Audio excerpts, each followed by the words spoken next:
আপনাদের সবাইকে স্বাগতম সত্য জিনের ঘটনা চ্যানেল। এখানে আমরা অতি প্রাকৃতিক বিষয় নিয়ে কথা বলি। নিয়মিত আপডেট পেতে সাবস্ক্রাইব করে সঙ্গে থাকুন। চলুন শুরু করি আজকের ঘটনা। পচা পুকুরের ভৌতিক কাহিনী। একদা বাংলাদেশের এক প্রত্যন্ত অঞ্চলে অবস্থিত ছোট্ট একটি গ্রাম ছিল, নাম তার বিরিশপুর। গ্রামটি ছিল সবুজে ঘেরা, শান্তিপূর্ণ এবং গ্রামবাসীরা খুবই সরল জীবনযাপন করত। তবে গ্রামের ঠিক পাশেই ছিল একটি পুকুর, যার নাম পচা পুকুর। পুকুরটি ছিল খুবই পুরনো এবং সেখানে কেউ কোনোদিন গোসল করতে বা মাছ ধরতে যেত না, কারণ বলা হতো এই পুকুরটি অভিশপ্ত এবং সেখানে এক ভয়ানক অতৃপ্ত আত্মা বাস করে। পচা পুকুরের ইতিহাস। বহু বছর আগে এই গ্রামে এক ধনী জমিদারের বাস ছিল।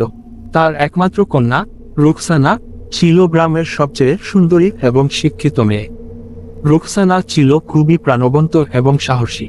তবে জমিদারের একটি খারাপ অভ্যাস ছিল, সে অত্যন্ত কঠোর এবং নিজের সম্পত্তির ব্যাপারে অত্যন্ত লোভী ছিল। জমিদার কারোর সাথে সম্পত্তি ভাগ করতে রাজি ছিল না, এমনকি তার নিজের পরিবারের সাথেও না। একদিন রুকসানার বিয়ের প্রস্তাব আশেপাশের গ্রামের এক সম্ভ্রান্ত পরিবারের তরুণের কাছ থেকে। জমিদার প্রথমে রাজি হন, তবে পরে কিছু অজানা কারণে সেই প্রস্তাব বাতিল করে দেন। জমিদারের এই সিদ্ধান্তে রুকসানা ভীষণ ক্ষুব্ধ হয়। তার ভালোবাসার মানুষকে এভাবে হারানোর দুঃখে রুকসানা রাতের অন্ধকারে পুকুরে গিয়ে আত্মহত্যা করে। তার মৃতদেহ অনেকদিন পর পুকুর থেকে উদ্ধার করা হয়, কিন্তু তার আত্মা নাকি পুকুরেই রয়ে যায়, চিরদিনের জন্য অভিশপ্ত হয়ে। অদ্ভুত ঘটনা। রুকসানার মৃত্যুর পর থেকেই পচা পুকুরের আশেপাশে অদ্ভুত ঘটনা ঘটতে শুরু করে। গ্রামবাসীরা বলে, রাতের বেলা পুকুরের পাশ দিয়ে হেঁটে যাওয়ার সময় অনেকেই কান্নার শব্দ শুনেছে। কেউ কেউ পুকুরের পানিতে রুকসানার ছায়া দেখেছে, কখনো বা তার নাম ধরে ডাকাডাকি করতে শুনেছে।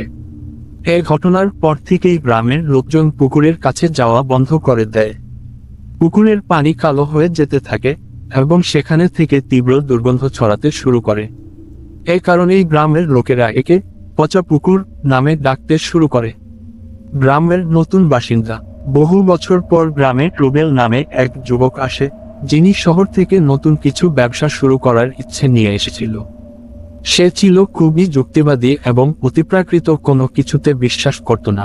গ্রামে এসে সে পচা পুকুরের কাহিনী শুনে তা অবিশ্বাস্য বলে মনে করে এবং সবাইকে এইসব ভিত্তিহীন কুসংস্কার থেকে বেরিয়ে আসার পরামর্শ দেয়। রুবেল ঠিক করে যে সে পুকুরের অভিশাপ দূর করবে। চ্যালেঞ্জ এবং বিপদ।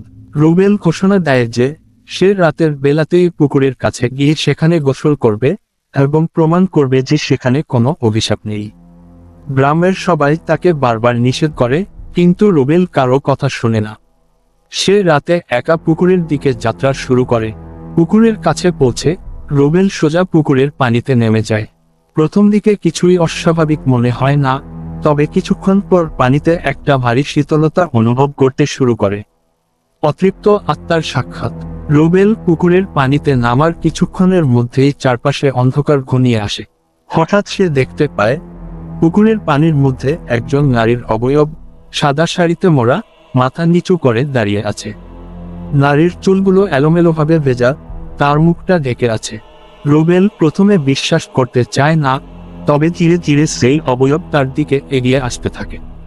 রুবেল তখন ভয় পেয়ে তৎক্ষণাৎ পুকুর থেকে উঠে আসার চেষ্টা করে, কিন্তু তার পা কিছুতে পুকুরের তলদেশে আটকে যায়।